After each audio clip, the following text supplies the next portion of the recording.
Part 2 of the man that took the 15-year plea deal.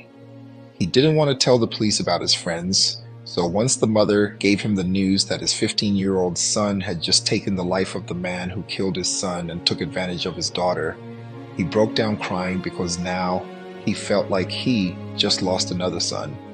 He also felt bad because he thought that if he had been free, none of this would have happened.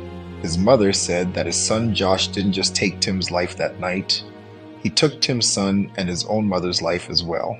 Josh was mad at his mom for staying with a man who took advantage of her own daughter, his sister, and took his older brother Brian's life.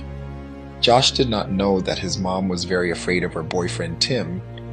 She had to have an escape plan before she tried to leave him because he was a very abusive man. But unfortunately, your kid's mom kept it a secret, so Josh did not understand this. Charles is torn and broken to pieces because now his daughter doesn't have a mother. On top of that, as he's crying on the phone, feeling bad for his family and guilty that he's not there, he asks his mother, "Mom, can you please put my baby girl on the phone?" Which is his daughter. His mother was completely silent for like 2 minutes, crying. He says, "Mom, I'm begging you. Please put my baby on the phone. I just want to tell her everything is going to be okay." She started crying harder and said, "Baby, she doesn't want to talk to you." He starts hitting the wall saying, "Why, Mom? Why doesn't she want to talk to me? Mom, put her on the phone." She said, "Son, she told on her brother, and since she told on her brother, she feels like you're going to be mad at her." He started crying a little more and then said, "Why would I be mad at her for telling on her brother?" She said, "Son, think about it. You didn't tell on your friend, and now you're doing 15 years. So, she probably thought you'd be mad at her for telling on her brother." Now he's even more hurt because he feels like he set the wrong example for his daughter.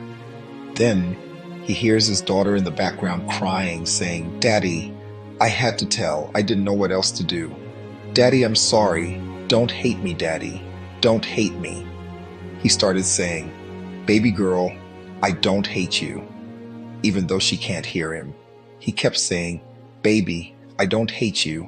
I don't hate you." Next thing you know, his time runs out. So, he's telling his mom, "Mom, try to call and try to get some money on my books. I'm going to call you tomorrow." She said, "Okay, son," and then they hung up. Now, at this time, he was asking everybody around the prison if he could get a phone call. This happened for 4 days until somebody gave up a phone call for him. He called his mom for 3 days straight after that and still got no response. One day he was calling and somebody picked up, but it wasn't his mom. When they picked up the phone, he said, "Hello?" And the person on the other side said, "Hello?" When he heard the voice, he knew it wasn't his mother.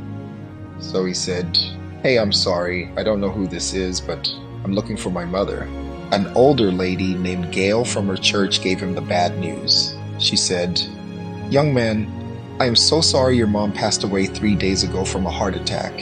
Ever since you went there, her health got worse. She was stressed. She would go to church crying, begging us to pray for you and her grandkids." As he's hearing this, his mouth drops. He's in disbelief as she keeps talking, and he's still in disbelief to the point where he can't even cry now. He's thinking that just because of his absence, he stressed his mom out so much that he killed her. So, as this woman is talking to him, telling him that his mom passed away from a heart attack, he starts feeling real bad chest pain. He couldn't breathe, his left arm started hurting, and next thing you know, he passed out. 10 years later, his daughter constantly visits her dad and grandmother's gravesite because they both passed away around the same time from the same thing. His daughter would go to his gravesite every single year and say, "Daddy, I'm sorry for stressing Grandma out to the point that she had a heart attack.